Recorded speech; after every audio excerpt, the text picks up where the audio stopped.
लोकसभा को देखते हैं तो 5-5 पर रुकी थी पारी आकर। विधानसभा में ऐसा ही 50-50 का आप उम्मीद लेकर चल रहे हैं या इस बार अपर हैंड रहने वाला है कांग्रेस का? अब चुनाव के एंड टाइम पे फिर से एक बार ऐसी बातें आ रही है कि कुमारी शैलजा नाराज है सीएम फेस को लेकर या कुछ भी चुनाव वगैरह को लेकर, तो इससे इस समय में नुकसान नहीं होगा पार्टी को? इस पर क्या कहेंगे ना? अब इन्होंने क्या है, ये उधार के सिंदूर से ये बीजेपी चला रहे हैं। तीनों लाल इनके पास में जो है आज की तारीख में बाहर से आए हुए हैं। इनके पास में अपना एक लाल था, मनोहर लाल, उसको निकाल के इन्होंने खारिज करके बाहर कर दिया। एक व्यक्ति जो हमारे जो जीते हैं इस बार, वो कह रहे हैं कि मुख्यमंत्री का चेहरा मैं हूँ, बोल रहे हैं कि नहीं, रोज बोल रहे हैं।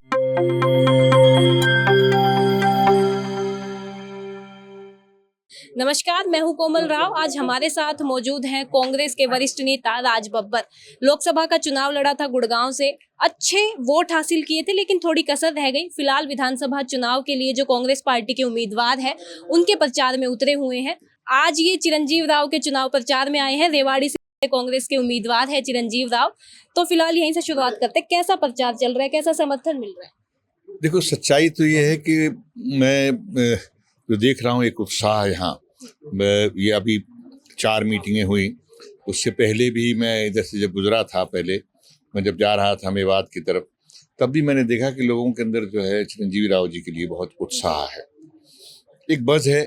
उसके 2 वजहें हैं। देखो, विधायक तो ये पहले भी थे, लेकिन इस बार सरकार बनने जा रही है। लोगों के दिमाग में ये आ गया है कि हरियाणा प्रदेश में कांग्रेस की सरकार बन रही है और इसका फायदा रेवाड़ी की जनता विकास के लिए भी लेना चाहती है। तो ये उत्साह जो है दुबाला हो गया, दुगना हो गया। और मैं जो देख रहा हूँ कि इस बार गिनतियों में नहीं बल्कि इनको बहुत भारी बहुमत से चुनाव जीतने का मौका मिल रहा है, जिसमें ताकि हरियाणा कांग्रेस सरकार, कांग्रेस पार्टी इनको इस दक्षिणी हरियाणा का हिस्सा दे, ये एक बड़ा नेता के रूप में उभरे, क्योंकि इनके पास में 40-50 साल है राजनीति करने के लिए। तो एक ऐसा नेता जो यहाँ पर लोगों के बीच में अपने प्यार बना रहा है, लोगों के साथ उठ रहा है, लोगों के साथ में चल रहा है, जिसके अंदर ऊर्जा है, तो वाकई इसके लिए कोई अतिशयोक्ति नहीं कि चुनाव तो जीत ही रहे हैं, लेकिन बहुत बहुमत से जीत रहे हैं। चिरंजीव के अलावा और कितने उम्मीदवारों के चुनाव प्रचार में अब जा चुके हैं अब तक? मैं ऑलमोस्ट गुड़गांव के तो ये सीट, बस एक सीट बची है, मतलब 8 क्षेत्रों में तो जा ही चुका हूँ और आसपास के क्षेत्रों में भी मैं गया हूँ। फरीदाबाद भी, अभी और भी फरीदाबाद में जाना है।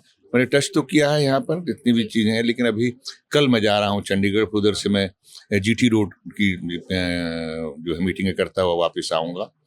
फिर उसके बाद परसों जो है मैं गुड़गांव में ही आ रहा हूँ अपने क्षेत्र में। अगर हम कांग्रेस के भविष्य की बात करते हैं इस विधानसभा चुनाव में, तो आप क्या संभावना देख रहे हैं? लोकसभा को देखते हैं तो 5-5 पर रुकी थी पारी आकर। विधानसभा में ऐसा ही 50-50 का आप उम्मीद लेकर चल रहे हैं या इस बार अपर हैंड रहने वाला है कांग्रेस का? देखिए, आपने जो ये बात जो कही है, मैं उस बातों को छेड़, लेकिन एक बड़ी कहावत है कि लोकसभा में हाफ किया और जो है विधानसभा में साफ करेंगे।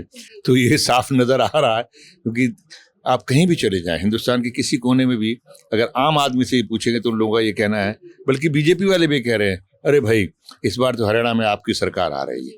तो ये ना एक बज़ भी है, लोगों को लग गया है। अब यहाँ एक बड़ी अजीब सी चीज है। देखिए, हरियाणा प्रदेश जाना किससे जाता है? किसान से, जवान से। अभी भी देखिए 2 साल से किसान जो है वो शंभू बॉर्डर पर बैठा हुआ है, यहाँ पर 7 महीने सड़कों पर रहा, किस तरह से उसके ऊपर यातनाएं की गई हैं और उसका फल उन्होंने देख लिया। पहले लोकसभा में भी क्या मिला है। और उसके बाद जवान, आप यहाँ से हैं, इस दक्षिणी हरियाणा से हैं, क्या जवानों का हाल किया? इनसे सम्मान छीन लिया इनके और दूसरा जो है खेल खिलाड़ी जो पहलवान हैं उनके साथ में क्या किया? उनको साथ जो इन्होंने किया है। बीजेपी में इतनी हिम्मत नहीं है, सिर्फ कहती है कि साहब हम जो है अपने पहलवानों को बड़ा मान सम्मान देते। क्या मान सम्मान देते? तुम लोगों की हिम्मत नहीं पड़ी कि केसरगंज से लोकसभा की सीट उस व्यक्ति के खिलाफ थी जो काट सकूं, उसको नहीं देते, उसके बेटे को दे दी। उससे पहले जब कहा गया उसके बारे में कि वो दाऊद का आदमी है, एक बार फिर पहले भी काटी थी बीजेपी ने, मगर उसको नहीं दी, उसकी बीवी को दे दी, क्योंकि मैंने वहाँ की राजनीति भी की है। तो ये चीज़ें, ये बड़ा साफ है, जिससे पहचान बनती है किसी प्रदेश की। किसान, जवान और पहलवान, आपने उन्हीं को ही जो आज इस हालत में खड़ा कर दिया है कि वो सड़कों पर अपने लिए, अपनी इज्जत और मान के लिए खड़े हुए हैं, तो आपको लगता है ये छोड़ देंगे? ये पूरे दम खम के साथ में बीजेपी को इसका सबक सिखाएंगे। इसके अलावा भी एक मुद्दा रहता है पानी का। पंजाब के सीएम आए थे भगवंत मान, तब भी ये सवाल उठा था कि पानी को लेकर, और जो यहाँ के सांसद हैं राव इंद्रजीत सिंह, उन्होंने भी ये सवाल उठाया था। तो अगर कांग्रेस में सत्ता आती है तो क्या इस मुद्दे पर विचार होगा, कोई सॉल्यूशन निकल पाएगा? बिल्कुल होना चाहिए और होगा भी, क्योंकि इस बात को लेकर हमारे मैनिफेस्टो के अंदर भी इसको जो है छुआ गया है। और आपने देखा होगा जब अजय यादव जी थे यहाँ पर, तो एक नहर तो आई थी यहाँ तक, लेकिन उसके बाद वो काम रुक गया था। कोई बात नहीं, जो रुक गया था उसको चिरंजीवी पूरा करेंगे। आपके पास समय कम है, ये मेरा अंतिम सवाल है। कांग्रेस में जो गुटबाजी है वो आती रहती है, कोई नई बात नहीं है, लेकिन अब चुनाव के एंड टाइम पे फिर से एक बार ऐसी बातें आ रही है कि कुमारी शैलजा नाराज है सीएम फेस को लेकर या कुछ भी चुनाव वगैरह को लेकर, तो इससे इस समय में नुकसान नहीं होगा पार्टी को? इस पर क्या कहेंगे राजबब्बर? मैं बड़ी विनम्रता से कहूँगा, आप जहाँ बैठी हुई हैं ये कहलाता है दक्षिणी हरियाणा। जी। दक्षिण हरियाणा में यहाँ पर एक व्यक्ति जो हमारे जो जीते हैं इस बार, वो कह रहे हैं कि मुख्यमंत्री का चेहरा मैं हूँ। बोल रहे हैं कि नहीं? और रोज बोल रहे हैं। और उस चलिए दक्षिणी छोड़िए, आप उत्तर में हरियाणा में चले जाइए। विज साहब जो यहाँ के, अनिल विज जो सबसे पुराने नेता है, वो कह रहे हैं मैं क्यों नहीं हो सकता, मुझे मैं हूँ यहाँ का, है ना। अब इन्होंने क्या है, ये उधार के सिंदूर से ये बीजेपी चला रहे हैं। तीनों लाल इनके पास में जो है आज की तारीख में बाहर से आए हुए हैं। इनके पास में अपना एक लाल था, मनोहर लाल, उसको निकाल के इन्होंने खारिज करके बाहर कर दिया। तो अभी बताओ, दूसरों के सहारे ये अपनी मांग भर रहे हैं। ये चाहते हैं कि हमारी पार्टी चल जाए, तो कहाँ से चलेगी? धन्यवाद आप।